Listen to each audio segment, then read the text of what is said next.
Assalamualaikum warahmatullahi wabarakatuh. Kali ini kita akan belajar bagaimana membuat sebuah histogram ya, dari tabel distribusi data kelompok yang sudah diberikan. Contoh di sebelah kiri ini ada tabel distribusi data kelompok ya, disajikan nilai misalkan 61 sampai 65 itu ada 3 siswa, 66 sampai 70 itu ada 5 siswa, dan seterusnya. Tabel ini akan kita bikin dalam bentuk histogram. Bagaimana caranya? Langkah pertama, silakan diblok seperti ini ya. Kemudian pilih insert, pilih yang ini. Nah, pilih yang 2 dimensi saja. Kalau berhenti sampai sini, ini namakan diagram batang. Sedangkan kali ini kita akan belajar dalam bentuk histogram. Ciri khasnya apa yang membedakan dengan diagram batang? Kalau histogram, jarak antara batang satu dengan batang lain itu saling berdempetan ya. Oleh karena itu kita ubah ini diagram batang ini, caranya diklik ini batangnya, kemudian klik kanan, pilih format data series ya. Oke, silakan diperhatikan di sini. Di sini ada gap wide ya, jadi kita ubah gapnya ini menjadi 0. Nah, sekarang nampak jarak antara batang satu dengan batang yang lain itu saling berdempetan. Misalkan kita mau mengubah warnanya, nah, ini diubah aja. Misalkan saya suka warna hijau, seperti ini. Kemudian bordernya misalkan Ustadz pilih ini warna merah biar tampak jelas. Ini saya tebalkan biar nggak terlalu tipis, terlalu tebal kalau 2, misalkan 1,5.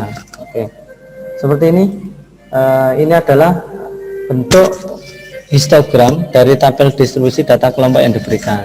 Nah, biasanya dilengkapi dengan judul untuk memperjelas. Misalkan kita ganti judulnya ini daftar nilai, misalkan daftar nilai dalam bentuk histogram tentunya ya. Kemudian misalkan ini sumbunya, biasanya sebelah kiri itu kita kasih nama frekuensi, yang bagian horizontal kita namakan nilai ya. Kita tambahkan axis style sini, kita beri nama frekuensi. Kemudian yang paling bawah ini kita beri nama dengan nilai. Oke, selesai. Ini adalah cara membuat tabel distribusi, cara membuat histogram dari tabel distribusi data kelompok yang diberikan. Nah, terkadang di dalam buku itu sebelum 61 sampai 65 ini diberikan space kosong ya, space kosong. Nah, sebagai contoh, ini saya copy saja daripada membuat tabel baru lagi. Oke, di sini langkah pertama seperti tadi, saya bikin tabelnya, diagram histogramnya dulu seperti ini. Kemudian Ustadz format data seriesnya, nah ini kita bikin 0. Kemudian coba kita kasih warna lain, kuning misalkan ya. Nah, kuning. Untuk bordernya Ustadz pilih yang merah, biru aja ya.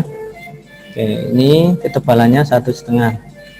Oke, ini kemudian biasanya tadi Ustadz bilang di sebelum 61 sampai 65 itu dibuat kosong ya. Itu terkadang ada buku yang membuat seperti itu, kita kosongkan, misalkan kita tambah, berarti ini sebetulnya adalah data 56 sampai 60, cuma frekuensinya 0 karena tidak ada datanya ya. Kita ubah dulu dengan cara klik kanan ini, kita select data ya, kita ubah ini, kita blok sini. Oke, kita oke.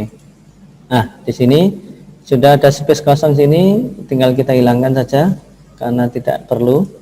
Nah, ini biasanya di dalam buku lain itu dikasih semacam kayak zigzag gitu ya, menunjukkan bahwasanya sebelum 0 sampai 61 itu ada, tetapi nilainya adalah 0. Nah, ada 2 jenis, bisa dalam bentuk seperti ini, bisa dalam bentuk seperti atas. Nah, untuk melengkapinya seperti tadi, kita beri judul. Nah, misalkan di sini daftar nilai ya, daftar nilai dalam bentuk histogram.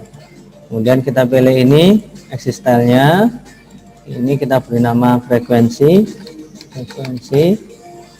Kemudian yang ini kita beri nama dengan nilai. Oke, sudah jadi. Ini adalah contoh bagaimana membuat histogram dengan bantuan Excel ya.